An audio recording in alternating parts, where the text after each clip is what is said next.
ნუ როგორც ითქარით, ქართულ მდგომარეობაშია განსაკუთრებული არაფერი. აჰა, ეხლა წავიდა. ოკეი. გამარჯობათ, მეგობრებო. თქვენ უყურებთ ისევ Just Drivers უკვე სხვა რაკურსით. ეხლა ჩემ თვალში ზიხარს წარმოიდგინეთ და მე მინდა ეს მანქანა დაგათვალიერებინოთ. ეს არის ჩემი პირადი Volkswagen Jetta GLI. აი აქ თუ დააკვირდებით, გარკვევით აწერია GLI.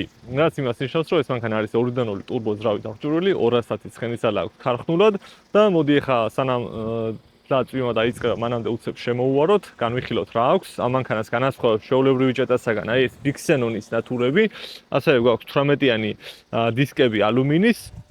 ნუ კარნიზების და რაღაცების თავისთავად განსხვავდება. ჩემი ფავორიტი ნაწილი ახლა ამაში არის აი ეს უკანა ფარები, რომლებიც ძალიან გავს Audi A4-ის ფარებს, მე პირადად Audi-ის მოყვარულიცა ვარ და ეს ფარები ჩემთვის არის ულამაზესი. მოდი სანამ დავჯდებით და წავალთ კაპოტსაც ავხადოთ, ჩავიხედოთ. აი ესე გამოიყურება ჩვენი 2.0 ტურბო ძრავა TCI. ეს არის EA888 ძრავი. მესამე თაობა არის ახლა და განსხვავება მეორე და მესამე თაობას შორის არის ის, რომ ეს არის მესამე თაობაში შავი, ხოლო მეორე თაობაში არის თეთრი ფერის. მე გირჩევთ ვისაც ეს მანქანები გაინტერესებთ, რომ აი თეთრ სახურავიან ძრავებს მოერიდოთ, იმიტომ რომ ქართულად აქვს პატარ-პატარა პრობლემები, მაგაზე მე სხვა დროს ვისაუბროთ, მაგრამ მე ყველას გირჩევთ, რომ თუ იყიდით Jetta-ს, იყიდოთ შავ სახურავიანი ძრავით. მოკლედ, ეს მანქანა არის DSG გადაცემათა კოლოფით, რობოტ გადაცემათა კოლოფს რო ეძახიან, აი ეგ გადაცემათა კოლოფი არის. სიმართლე გითხრათ, ვერ ხვდები, აი რატო უძახიან მარტო DSG გადაცემათა კოლოფს რობოტს, იმიტომ რომ ყველა ავტომატური გადაცემათა კოლოფი ხო ისედაც რობოტი არის. და DSG უფრო ნაკლებად რობოტია, ვიდრე ჩვეულებრივი გადაცემათა კოლოფი, იმიტომ რომ შიგნიდან ეს არის მექანიკური გადაცემათა კოლოფი, რომელსაც მე უკვე მექატრონიკი მართავს, რომელიც ჩქარა შეურჩიოს რა. და ავტომატურ გადაცემათა კოლოფში უფრო, ანუ საერთოდ მექანიკასთან შედარებით, საერთოდ არაფერი არ აქვს საერთო რა და ეს ნახევრად მექანიკა, ნახევრად კიდე ავტომატიკა. ასე რომ შეგიძლია ხელი მიარტყა, უკვე გიჩვენებს მეოთხეში გაქვს, შეგიძლია აი ამოარტყა მესამე, მეორე კარგია რა. DSG იგივე DCT, სხვადასხვა ბრენდები სხვადასხვანაირად არეკლამებენ აი ამ გადაცემათა კოლოფებს, მაგალითად Volkswagen-ი ახლა ეძახის DSG-ს და ამის უპირატესობა არის ის, რომ წამის მეასეთში შეუძლია რომ გადართოს. ანუ არ არსებობს არანაირი მექანიკური გადაცემათა კოლოფი და ადამიანი, რომელიც ამ გადაცემათა კოლოფზე ჩქარა გადართავს. იმიტომ რომ ამას აქვს ორი ცეპლენია, როდესაც ახლა სიტყვაზე აი მაგალითად ეხა არის მეორეში, ხო? ეხა შენელებული თუ ნელდებით, მაშინ პირველ სიჩქარეს ამზადებს, მაგრამ აი მაგალითად ეხლა ნახე, პირველში გვაქვს ჩქარდებით, ეხა მეორე აქვს ამას გამზადებული. ხელს როგორც კი ამოვარტყავ, მესამეს ეგრევე აძლევს, ანუ დროს საერთოდ არაფერში არ კარგავს რა. ეხა მივდივარ ჩვენ აქედან ავტობანზე. ჯერ გავიაროთ პატარა შემოსახვევში, ხმას მოусმინოთ რაღაც ეგეთები გავიაროთ და მერე უკვე გავიდეთ ავტობანზე და ვნახოთ როგორ ჩქარდება. იმას რომ გითხრა, აი ეს ჩემი ფავორიტი არ არის, უბრალოდ მანქანას მოყვა და ისია ჩაწევებული ზედ, რომ ვერანაირად ვერ ვაშორებ. მოდი ლუკი დავხუროთ, რომ ხმაური არ შემოვიდეს, გვერდიდან ვიღაცა გვასწრებს, მე მგონი გონია რომ ჩვეულებრივი რაღაცა 1 და 4 ან რავი 1 და 8 Jetta ვართ, მაგრამ მე მგონი უკვე მიხვდა რომ აღარ ამ მანქანაზე მე პირადად გაკეთებული მაქვს ხმის იზოლაცია. კარებებზე, კრილოებში, თვითონ აი კრილოს საფარ პლასმასებზეც კი გადავაკარი და შესაბამისად ეხა ხმა ოდნავ შემოდის, მაგრამ იმასთან რაც იყო თავიდან, იმასთან საერთოდ შედარება არ არის რა.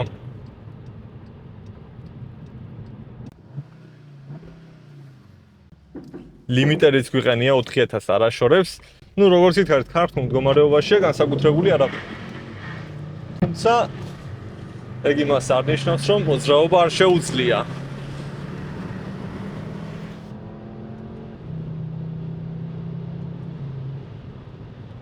ხმა მე ამ მანქანის მომწონს. 4 ცილინდრიანთან შედარებით ძალიან კარგი ხმა აქვს, მაგრამ უნდა ვაღიარო, რომ ამ ხმას დინამიკები ხელს უწყობს. რაც არ უნდა სამწუხარო იყოს და არ გვინდოდეს ამის აღიარება, მე არ მიყვარს რაღაცების დამალვა და ხელის დაფარება, იმიტომ რომ ჩემია რა. ხმა შემოაქვს დინამიკებიდან. თავისთავად ძრავიდანაც შემოდის, მაგრამ დინამიკის გვიმატებს ცოტა მარილს აყრეს, აი ესე რომ ეს ტრენდი რო იყო, ხო იცი ეგრე რა. აუდიო სისტემა არის Fender-ის, საკმაოდ კარგი ხმა აქვს და უკან აქვს თავისთავად ქარხნული ბასავიკი, ეგრეთ წოდებული გამაძლიერებელი და ბასების კარგად ისმის ხოლმე. მაგრამ დღეს ახლა ჩვენ ამის ბასების მოსმენა არ გვინდა, ჩვენ გვინდა ძრავის ხმის მოსმენა. ასე რომ წავედით.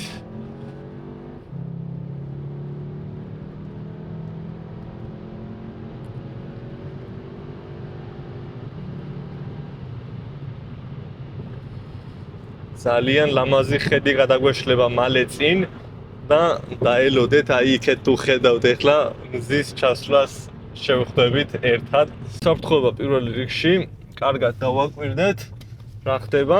წინ არის ძალიან ლამაზი ხედი და ჩვენი მანქანაც არის მზად აი ამ ხედის მისაღებად.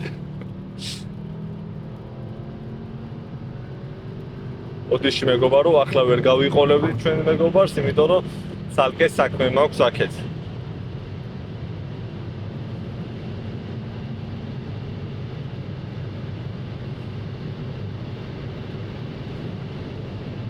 ჯერობის მანქანა არის სრულიად სტოკი, როგორც ვახსენე და მალე მაქვს გეგმები რომ stage 1-ით დავიწყოთ. ნახო stage 1 რა შედეგს მოგცემს, როგორ ივლიის მანქანა, როგორ მოუხდება მანქანას და stage-ის მერე უკვე იქნება stage 2, 3 და ასე შემდგომ, მაგრამ უბრალოდ აი ამ ხედით დატკვით ცოტა ხანს, აი დეში გადმოვიდან, აღარ გვინდა გაზაობა, აი ამ ხედს უყურეთ უბრალოდ ეს ღრუბლები, მზის ჩასვლა, ავტობანი, ეს არის ზღოლისთვის, ჩემთვის, just driver-ისთვის საუკეთესო განტვირთვის საშუალება რა.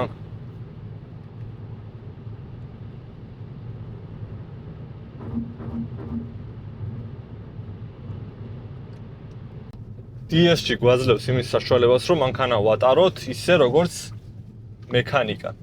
ამიტომ მექანიკა თუ ნატარები არ აგყავთ, DS-ში სტარება შეიძლება იყოს თქვენთვის ცოტა უცნაური.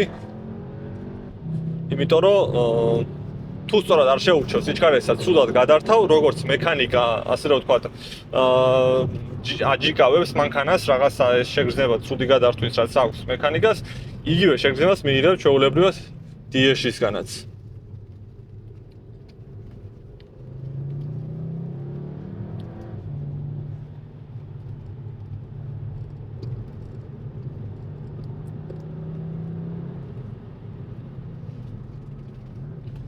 სოდაშორის ეს მანქანა არის სრულიად დასერვისებული და არ ვგაზაობ ახლა დაუსერვისებელი მანქანით, რომელიც არის ალალბედზე. ძრავის ცეფის სერვისი გაკეთებული აქვს. ყველა სითხე შეცვლილია მანქანაში. ზეთი გვისხია კარგი ხარისხის მობილის ზეთი გვისხია და მანქანა ზეთს არ წვეთავს, გადაცემათა კოლოფში ზეთი შეცვლილია და ერთხელ მანქანა ამას აკეთებს უპრობლემოდ. ახლა ხედავთ თქვენს ტახომეტრს სპიდომეტრს, ეს არის Volkswagen-ი, რომელსაც არ უნთებს არანაირი ჩეკი და ნებისმიერ დროს აი ამის გამეორება შეუძლია ძალიან ბევრჯერ.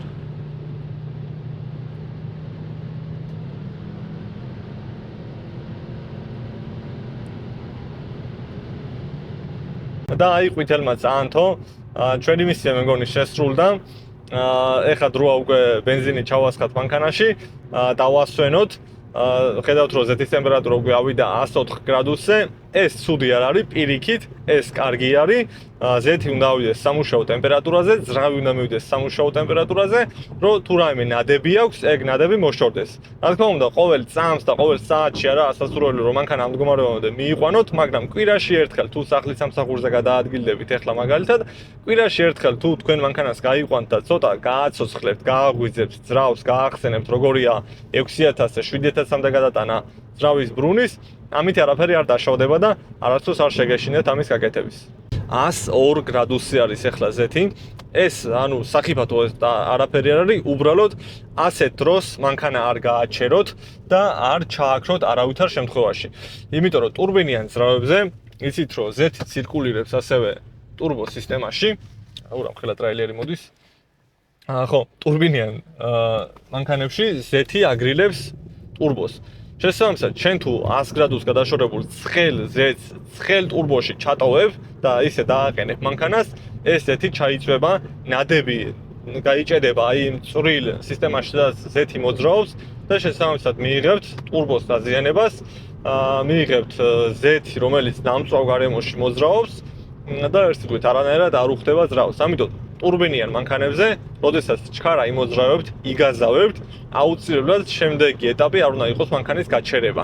შემდეგი ეტაპი არის მანქანის წყნარად სიარული, რომ შეუმსვლელმა ჰაერმა ძრავი გააგრილოს, ძრავი ჩამოვიდეს დაახლოებით, ზეთის ტემპერატურა ჩამოვიდეს დაახლოებით 90 გრადუსზე, 91 გრადუსზე, რაც არის სტანდარტი ახლა კონკრეტულად აი ამ მანქანებისათვის.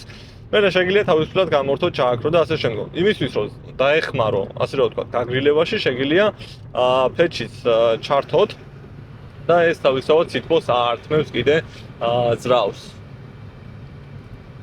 მინდა რომ ბევრი გავაგრძელო ახლა, თქვენ უბრალოდ დამიწერეთ კომენტარებში ესეთი ვიდეოს ფორმატი, აი ახლა რასაც უყურებთ, თუ მოგეწონათ, თუ უყურებდით კიდე სხვა მანქანას, არა მარტო ჩემ მანქანას, აი მაგალითად Chevrolet ეს Volt-ი რო გადავიღო, აი თუნდაც აი ეს Ford-ი რო გადავიღო, ანუ Jetta-ს გადაღებას ეხაზრია და უკან მოგყვებას არ გეშუხედავ Vito-ს, მაგრამ რატომაც არ გადავიღოთ Vito?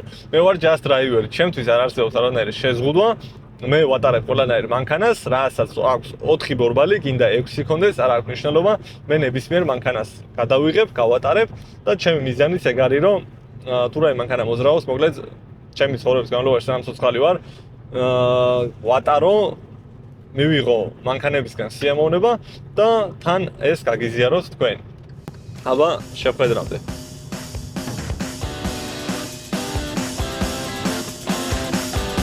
Außerdem die Schatzstraße. Lammer